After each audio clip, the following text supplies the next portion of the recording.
करोड़ों की भीड़ के बीच प्रशासन ने कैसे किया डैमेज कंट्रोल? संगम घाट पर डुबकी लगाने पहुंचे श्रद्धालुओं के लिए कैसे हुआ रास्ता साफ? पहले इनकार के बाद कैसे साधु संतों ने आत्मीयता से किया अमृत स्नान?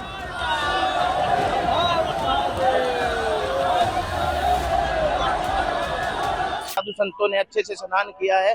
जय जयकार हो बेटी। फूलों की वर्षा की हमारे सीएम साहब ने, और सफलता नहीं है, बहुत सफल इतना सुंदर स्नान किया है, कोई सोच भी नहीं सकता कोई।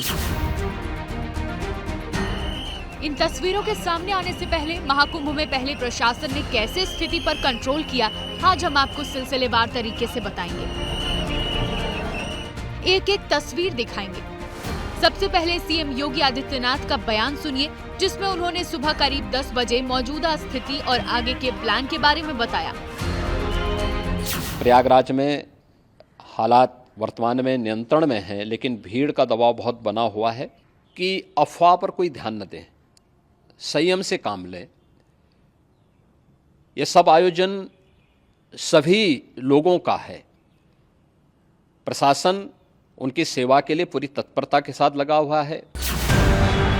बता दें, बैठकों का दौर सुबह 4 बजे से ही शुरू हो चुका था। सीएम योगी ने यूपी सरकार के आला अधिकारियों के साथ खुद मोर्चा संभाल लिया।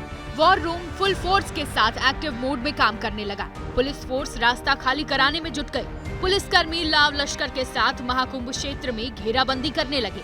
लोगों को रास्ता साफ करने के लिए कह रहे थे। कई ऐसे भी लोग हैं जो छोड़कर नहीं जाना चाहते। वो चाहते हैं जूना अखाड़ा या बाकी अखाड़े के जितने साधु संत हैं एक बार उनके दर्शन कर लें, जब इतने दूर प्रयागराज आ ही गए हैं। तो ये भी एक बड़ी चुनौती साबित हो रहा है इस वक्त प्रशासन के सामने, पुलिस के सामने। वो हटाने का काम कर रही है और लोग फिर वापस आ जाते हैं। ऐसी ही तस्वीरें महाकुंभ क्षेत्र के हर कोने से आ रही थी। पुलिस रास्ता खाली कराने में जुट गई, जिससे महाकुंभ में आस्था की डुबकी लगाने पहुंचे श्रद्धालुओं को कोई परेशानी न हो। तट पर पहुंचे लोगों को बाहर निकाला गया, जिससे अव्यवस्था की स्थिति फिर उत्पन्न न हो।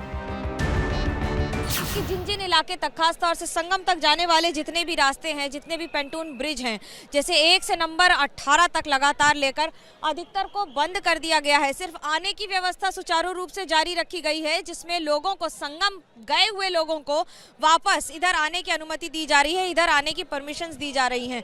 लेकिन यहाँ से फिलहाल संगम तक जाने की सारी परमिशंस बंद है।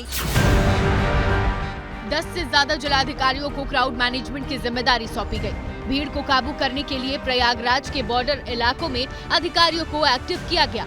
हेलीकॉप्टर से मेला क्षेत्र की निगरानी की जा रही थी, जिससे किसी भी स्थिति पर तुरंत काबू किया जा सके।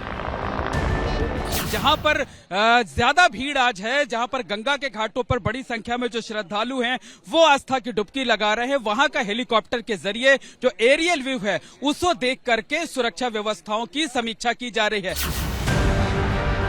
हादसे और भीड़ की वजह से साधु संत ने अमृत स्नान का कार्यक्रम रद्द कर दिया। संत समाज ने फैसला किया कि सिर्फ प्रतीकात्मक तौर पर ही देवी देवताओं का स्नान कराया जाएगा। लेकिन सीएम योगी ने संतों से बात की और उन्हें अमृत स्नान के लिए राजी कराया।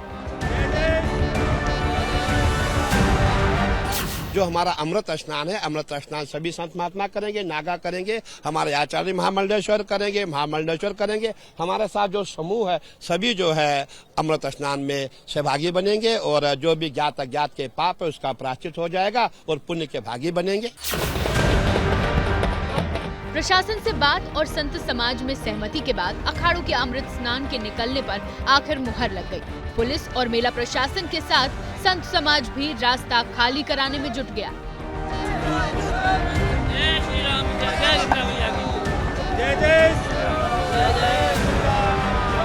मौनी अमावस्या के स्नान के लिए विभिन्न महामंडलेश्वरों का आना शुरू हो गया है। अब एक घाट से दूसरे घाट पर लगातार सभी की आवाजाही शुरू हो गई है। सकुशल जो है सभी संपन्न हो रहा है। आगे भी सभी जो अखाड़े और बचे हुए हैं सभी का सकुशल स्नान संपन्न कराएंगे। अभी कोई और अपडेट नहीं है, जो सुबह था वही है। स्थिति पूरी तरह नियंत्रण में है।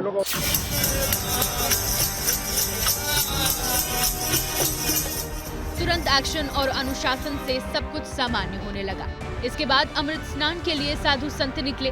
जैसी भव्य ये यात्रा होती है वो तो पहले जैसी नहीं थी, लेकिन संत समाज परंपरा के साथ मौनी अमावस्या पर स्नान करने निकला। क्रमबद्ध तरीके से सबका अपने अपने अखाड़ों से बाहर आना शुरू हो चुका है। जैसे मिसाल के तौर पर पंचायती अखाड़ा श्री निरंजनी के जितने भी यहाँ पर सदस्य हैं या फिर गुरुजन हैं, वो सब बाहर आना शुरू हो चुके हैं।